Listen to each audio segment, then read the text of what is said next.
Ողջույն բոլորին, ձեզ համար այս աղջիկներ այսօր բերել եմ շատ հետաքրքիր թեմա,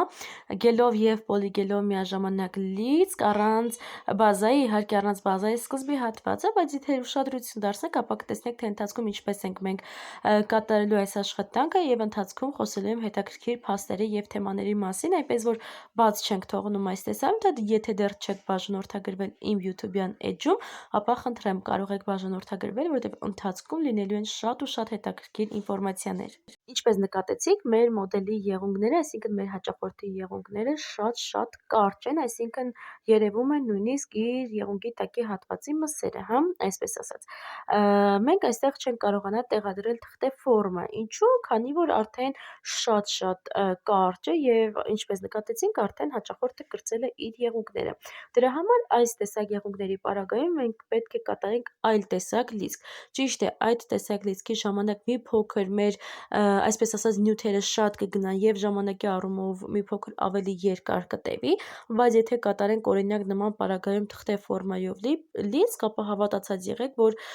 լավ չի մնալու մեր կատարված աշխատանքը եւ մի քանի օրից հաճախորդը կամ բողոքելու է, կամ դուք ունենալու եք հաճախորդների կորուստ։ Դրա համար փորձում ենք մեր աշխատանքին մոտենալ ավելի գրագետ եւ հասկանալ, թե տարբեր եղունգների պարագայում մենք ինչպես ենք վարվելու եղունգների հետ։ Այսինքն, եթե մենք օրինակ գիտենք բազայով լիցք կամ գելով լիցք, հա, մենք չենք կարող բոլոր հաճախորդներին կատարել նմանատիպ աշխատանք, որտեղ եղունգների ձևը, ֆորման, մաշկի որակը, հա, իրենք շատ տարբերվող են։ Դրա համար փորձում ենք տարբեր եղունգներին մոտենալ յուրովի ձևով։ Մենք հիմա նախ եւ առաջ հեռացնում ենք եղունգների փայլը, ինչու որովհետեւ նախ եւ առաջ շատ կարճ է եւ փորձում ենք միաժամանակ հեռացնել տազմատերի փայլուն շերտը, այսպես ասած, խարտոցի կամ բաֆիկի միջոցով։ Դուք արդեն իմ տեսանյութերի ընթացքում ինձ թվում է ուշադրություն դարձրած կլինեք, որ ես հիմնականում փայլուն շերտը հեռացնում եմ խարտոցի միջոցով, ինձ դա ավելի արագ է տևում, հա, այդ պրոցեդուրան, այսինքն եթե խարտելու կարիք կա, խարտում եմ, այսինքն երկարությունն եմ խարտում, որից հետո արդեն հեռացնում եմ եղունգների փայլուն հատվածը։ Ուզում եմ այսօր եւս մեկ թեմա ներառել իմ YouTube-յան էջում, ինձ թվում է հետաքրքիր կլինի եւ դուք էլ կցանկանաք իմանալ նման ինֆորմացիաների մասին։ Նախ եւ առաջ ասեմ, որ ուզում եմ այսօր խոսել հաճախորդների մասին, հաճախորդների տեսակների եւ ինչպես մենք կարող ենք մեզ զսպել իրենց ներկայությամբ։ Օրինակը բերեմ հենց այս հաճախորդի մասին, հա, այս հաճախորդը իր տեսակով, իհարկե թող տպավորություն չստեղծվի, որ մենք բողոքում ենք, հա, այսինքն մասնագետները բողոքում են հաճախորդների վերաբերյալ, ոչ, ուղղակի կան կարծիքներ, որոնք որ պետք է մատնահարդարները փոխանակվեն իրենց կարծիքներով, որպեսզի մարդիկ հասկանան, օրինակ մասնագետները հասկանան, թե ինչպես կարող են իրենք դիմանալ հաճախորդներին, որովհետև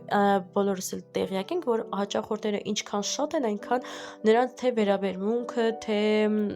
ամեն ինչը, հա, այսինքն տարբերվում է նրանց տեսակը։ Դրա համար պետք է կարողանալ մտքերով փոխանակվել, որպեսզի մարդիկ կարողանան դիմանալ։ Բայց մինչ անդրադառնալը այդ թեմային, ինչպես դուք նկատեցիք, ես դեռ չեմ հեռացրել կուտիկուլաները եւ միանգամից դնում եմ եղունգների վրա առանց բազակսելու պոլիգել։ Մի փոքր երկարացնում ենք առանց ծիպսայի, առանց թղթե ֆորմայի, հա, մի փոքր երկարացնում ենք, որպեսզի իր տակ կմտնի թղթե ֆորմա, որից հետո հենց միանգամից չորացնում ենք։ Կարող ենք միանգամից երկու մատերին քսել պոլիգել, որից հետո կտեղադրենք լամպի մեջ, կչորացնենք 30 վայրկյան, 30 վայրկյանն էլ է բավական։ Ինչի համար 30 վայրկյանն է բավական, որովհետև երբ մենք երկու մատերին քսում ենք պոլիգել, հետո հանում ենք, մենք ձեռք չենք տալիս այդ երկու մատերին, հա, այսինքն աշխատում ենք հաջորդ արդեն երկու մատերի հետ եւ որից հետո կարող ենք ընթացքում արդեն թողնել 60 վայրկյան, բայց սկզբի համար 30 վայրկյանը բավական է, որպեսզի ավելորդ ժամանակ մենք չվատնենք։ Ինչի համար ենք մենք երկու մատերի հետ աշխատելու, որովհետև մեր պոլիգելը հնարավոր է, որ ծորակ կամ առհասարակ տակի հատվածից ինքը կպնի մեր մաշկին, չգիտեմ, ֆորման փոխվի։ Դրա համար անհրաժեշտ է աշխատել երկու մատերի հետ։ Ես այս դեպքում աշխատում եմ ապելսինի պալեչկայով եւ սպիրտի մեջ եմ թաթախում իմ ապելսինի պալեչկան կամ յուղազրկիչի մեջ, որպեսզի չկպնի։ Նույնը դուք կարող եք անել վրձինով, եթե ցանկանում եք վրձինի հետ աշխատել, այս պարագայում ինձ ավելի հարմար էր ապելսինի պալեչկայով աշխատելը։ Ընթացիկ աշխատանքի մասին արդեն դուք կտեսնեք եւ կստանաք ամբողջական ինֆորմացիա։ Հիմա եկեք խոսենք հաճախորդների մասին։ Այս իմ հաճախորդը, որը որ հենց հիմա դուք տեսնում եք, ասեն, որ իր տեսակով այն տեսակ հաճախորդ է, որը որ օրինակ այսպես ասած, կոպիտ ասած, հա, ֆայմ չունի, այսինքն շատ դինջ է իր առումով նախ եւ առաջ ասեմ, որ ինքը իր տեսակով է այդպեսին, այսինքն իր հանվելուց, իր նստելուց, իր շարժուձևից դա զգացվում է, ճիշտ է։ Ոչ դրանում ես մեղք ունեմ, ոչ հաճախորդը, բայց շատ մասնագետներ կան, ովքեր որ չեն կարողանում դիմանալ այդ ամենին, որովհետև նրանք արագաշարժ են, ցանկանում են ավելի արագ աշխատել եւ ցանկանում են ունենալ այն տեսակ հաճախորդներ, որոնք որ իրենք արդեն գիտեն օրինակ որ պրոցեդուրայի ժամանակ ինչպես են աշխատում կամ ինչպես պետք է պահել ձեռքը։ Ես արդեն տեղյակ եմ, որ իմ հաճախորդի տեսակը այսպեսին է, քանի որ իմ հաճախորդը ելի է եկել ինձ մոտ թեամանոր, այսինքն մշտական հաճախորդ։ Ամեն անգամ ցանկանում է նոր ու նոր գել լակ կատարել կամ լիցք կատարել։ Բայց հաճախորդները պետք է արդեն օրինակ, երբ մեկ անգամ գնում են մատնահարդարման մոտ, արդեն իրենք գիտեն ընդհանուր պրոցեդուրան ինչպես պետք է լինի կամ հաճախորդը երբ ասում է խնդրում եմ տվեք մյուս ձեռքը, ապա պետք է տալ մյուս ձեռքը, ոչ թե օրինակ ժամերով նել հաճախորդի վարպետի ներողություն վարպետի ձեռքին, որից հետո մի խոսքով կան հաճախորդների տարբեր տեսակներ։ Պետք է ունենալ համբերություն։ Կան հաճախորդներ, ովքեր որ գիտեն ամբողջ պրոցեդուրան ինչպես է կատարվում, ինչպես է նրանք իրենց ձեռքը պահում, հա, ես սիրում եմ նման հաճախորդների։ Կան հաճախորդներ, ովքեր սիրում են անընդհատ խոսել եւ կան վարպետներ, ովքեր որ սիրում են անընդհատ խոսել։ Ես պատկանում եմ այն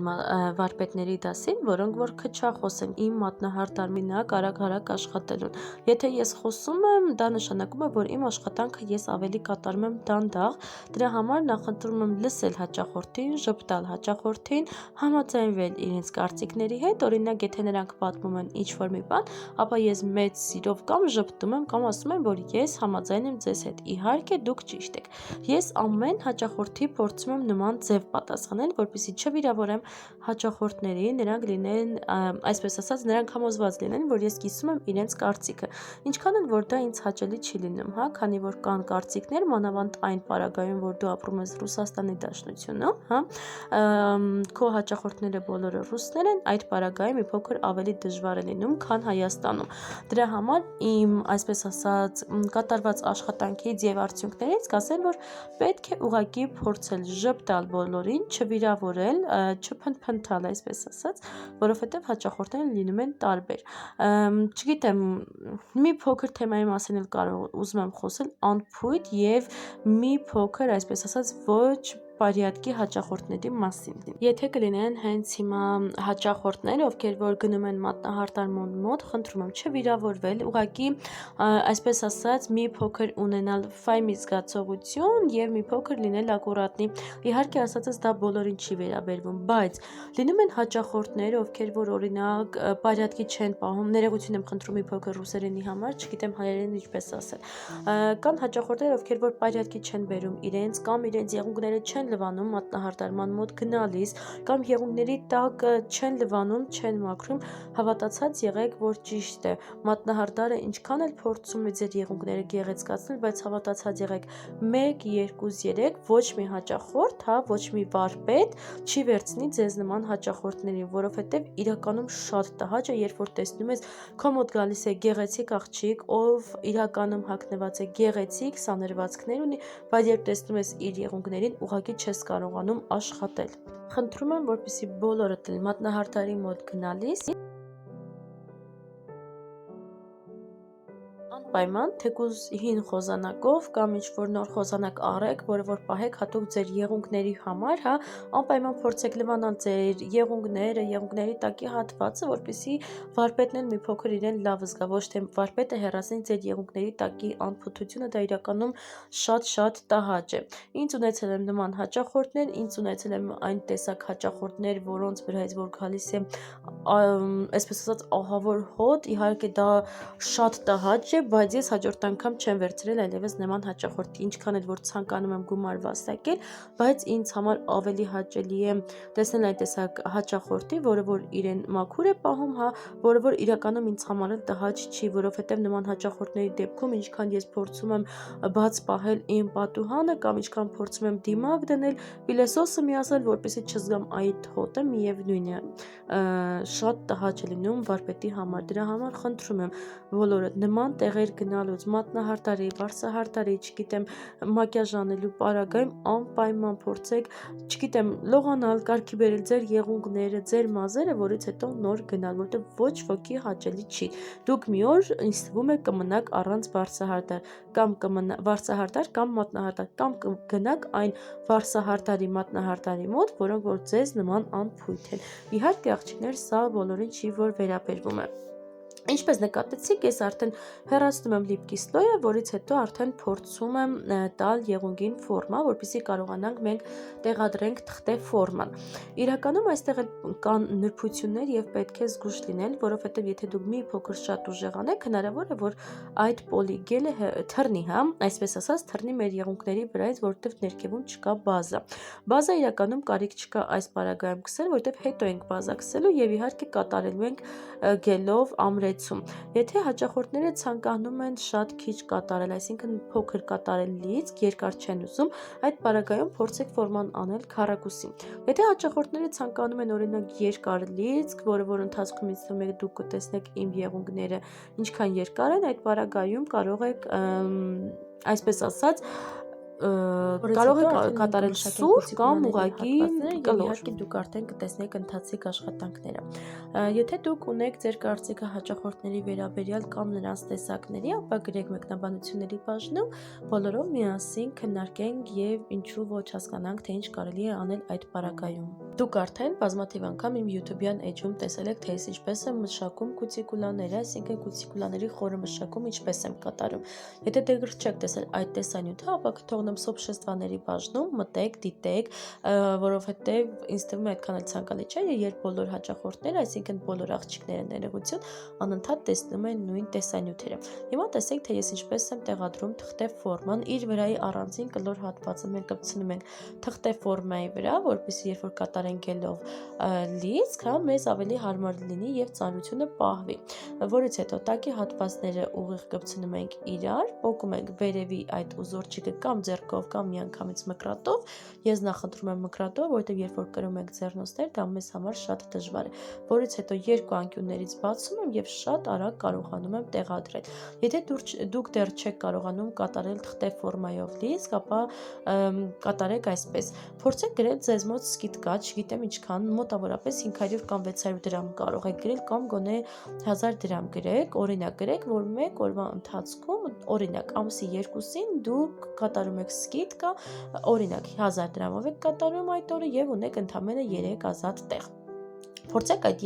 1 օրվա ընթացքում կատարել 3 լիցք եւ դուք տեսնեք, թե ինչքան է բացվում ձեր ձեռքը, եթե կզգա փոփոխություններ, փորձեք 2-3 օր կատարել անընդհատ լիցք, որի արդյունքում դուք արդեն կհասկանաք, թե ինչպես կարելի է տեղադրել թղթե ֆորման։ Եթե դուք կատարեք այսօր թղթե ֆորմայով լիցք եւ կատարեք օրինակ 10 օր կամ 20 օր հետո եւս մեկ անգամ թղթե ֆորմայով լիցք, ապա դուք անընդհատ կմոռանաք եւ չեք կարողանա այսպես ասած սխալները գտնել։ Ես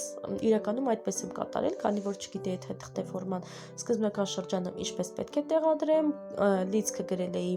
Ռուսաստանի Դաշնությունում 700 ռուբլի, մեկ օրվա ընթացքում կատարել եմ 3-ից 4 լիցք, մոտավորապես 3 օր շարունակ եւ արդեն երրորդ օրը ես զգացի, որ իրականում ինձ մոտ շատ լավ ստացվում է եւ ես շատ էի ուրախացել այդ փաստից։ Նույնը խորհուրդ եմ տալիս ձեզ, հավատացած եղեք, որ դա իրականում աշխատող տարբերակ է։ Ինչպես դուք տեսաք, ես արագ տեղադրեցի թղթե ֆորման, որից հետո արդեն կատարում եմ գելով լիցք, արդեն ես մշակել եմ կուտիկուլաները եւ քսել եմ բազան, չորացրել եմ լամպայի մեջ 30 կամ 60 վայրկյան, որից հետո կատարում եմ գելով լիցք։ Նախ եւ առաջ հարցնում ենք հաճախորդին, թե ինքը ինչ ֆորմա է ցանկանում, եթե ցանկանում է օրինակ կլոր, բայց կարճ, նրան խորհուրդ ենք տալիս, որպեսզի կատարենք կվադրատնի, այսինքն քառակուսի ֆորմա կատարենք, որտեղ կարճ եղունգների ժամանակ նախընտրում ենք դա, որից հետո ուշադիր են լինում կողքի հատվածները, իհարկե կատարում ենք լիցքը, կարող եք դուք աշխատել երկու մատերի հետ, երկու մատերը կատարել լիցք, դնել լամպայի մեջ, ես միանգամից կատարում եմ 4 կամ 5 մատա, նայած թե տեսնում եմ, բայց ընթացքում այն մատերը, որը որ ես արդեն տվել եմ ֆորման, որպեսզի չծորա։ Եթե ծորում է, այդ հատվածը նորից ուղղում ենք եւ արագ դնում ենք լամպայի մեջ։ Եթե մենք կատարենք մեկ մատերը անընդհատ, ապա հավատացած եղեք, որ ժամանակի առումով շատ ավելի երկար է տևել։ կատարելու, դրա համար կատարում ենք միանգամից բոլոր մատերը միասին, չորացնում և վերադառնում։ Չորացնում ենք 60 վայրկյան, բայց նոր սկսնակ աղջիկները կարող են հետո հեռացնել թղթե ֆորման, որից հետո ևս չորացնել 60 վայրկյան, որից հետո անպայման հեռացնում ենք լիպկիսլոյը, որտեղ դա խանգարելու է մեր աշխատանքին, որից հետո եթե հաճախորդը ցանկանում է քառակուսի ֆորմա, ապա միանգամից սուրճ ծայրի հատվածն ենք խարտում, որից հետո արդեն կողային հատվածներն ենք խարտում եւ իհարկե հեռացնում ենք մեր եղունգի վերայի անհարթությունները, այսինքն ավելորդ գելը, որպեսզի հետագայում արդեն կատարենք գելով ինքնահարթեցում, լինի ավելի գլատկի, հա, այսպես ասած։ Հիմա դուք արդեն ինձ թվում է բոլորի համար էլ հեշտ կլինի քառակուսի ֆորմատ տալը, դրա համար չեմ թողում մանրամասն եւ ավելի երկար թե ինչպես եմ խարտում, խարտենք բոլոր մատերը եւ վերադառնանք արդեն հաջորդ աշխատանքին։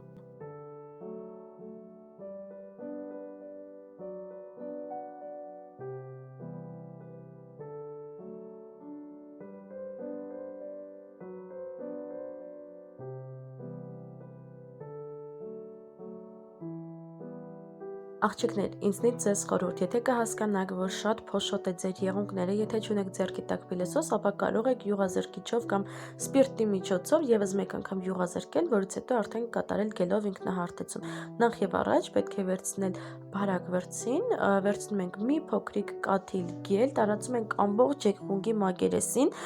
վերցնում ենք ավելի ճիշտ մեկ մեծ կաթիլ, դնում ենք կուտիկուլային մոտիկ գտնվող հատված, հրում ենք դեպի կուտիկուլային մոտիկ գտնվող հատված, մոտավորապես 1 մմ հեռավորություն ենք պահում,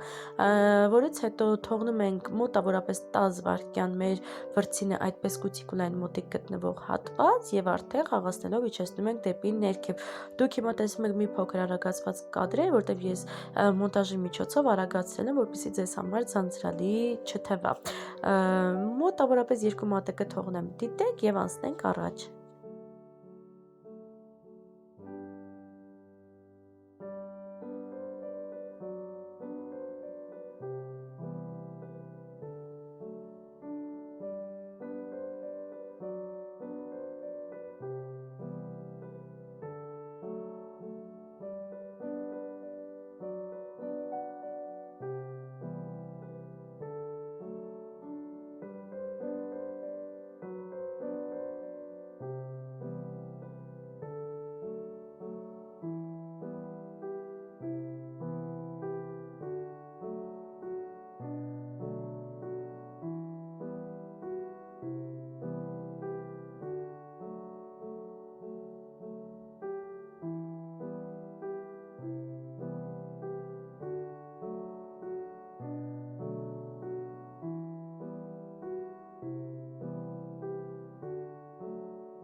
Աղջիկներ, կատարում ենք ստեմպինգով դիզայն, բայց խառնելու ենք մենք երկու գույները իրար։ Վերցնում ենք սպիտակ կամ բաց ռոզի եւ խառնելու ենք բազայի հետ։ Ինչպես տեսակ, ապելսինի պալեչկայի ծայրին էր ընդամենը այն գույնը, որ մեզ անհրաժեշտ էր, ինչի համար ենք մենք նման դիզայն կատարում, որպեսզի ունենանք երկու խաղ գույների, այսինքն մեկը լինի տակիսլոյը լինի մի փոքր խամրած, մյուսը լինի ավելի, այսպես ասած, երևացող եւ ավելի պարզ, այսինքն մեր կատարված դիզայնը գրեթե կոչվում է խառնուրդ մալոչնի, հա, այսպես ասած, եթե դուք ձեռքի տակ ունեք մալոչնի սպիտակ կամ օրինակ նման գույն, ապա կարող եք դուք ձեռք բերել եւ միանգամից կատարել նման ձև։ Ես այս բան ձեռքի տակ չունեմ եւ խառնում եմ միասին, բայց նման պարագայում պետք է շատ արագ աշխատել, որովհետեւ մեր ստեմպինգով կատարված դիզայնը, այսպես ասած, կկեղտոտվի։ Որից հետո նույն դիզայնը ես եւս մեկ անգամ կատարում եմ արդեն ներքևի հատվածը։ Հիմա դուք կտեսնեք արդյունքը, եթե դուր եկավ կամ հարցեր ունեք, ապա կարող եք գրել մեկնաբանությունների բաժնում մեծ սիրով հարցերուց կպատասխանեմ, տեսեք ինչքան գեղեցիկ դիզայն է ստացվում։ Իհարկե վերջնական արդյունքը կտեսնեք րոպեներ ձեր էկրաններում է գտնվում իմ կատարված արդյունքը, աշխատանքը։ Եթե ձեզ դուր եկավ, ունեք հարցեր, գրեք մեկնաբանությունների բաժնում։ Ինձ թվում է գեղեցիկ է, հետաքրքիր աշխատանք է, ինձ որ շատ է դուր եկել, բայց նման դիզայնը մենք նաև կարող ենք կատարել կարմիր գել լաքով։ Դա արդեն թողնում եմ ձեր հայեցողության տակ։ Այսօրվա համար այսքանը։ Շնորհակալ եմ, որ ինձ հետևում եք։ Մենք արդեն գրեթե 4500 ընկերներ ենք։ Շնորհակալ եմ ձեզ բոլորին։ Այսօրվա համար այսքանը, հաջողություն։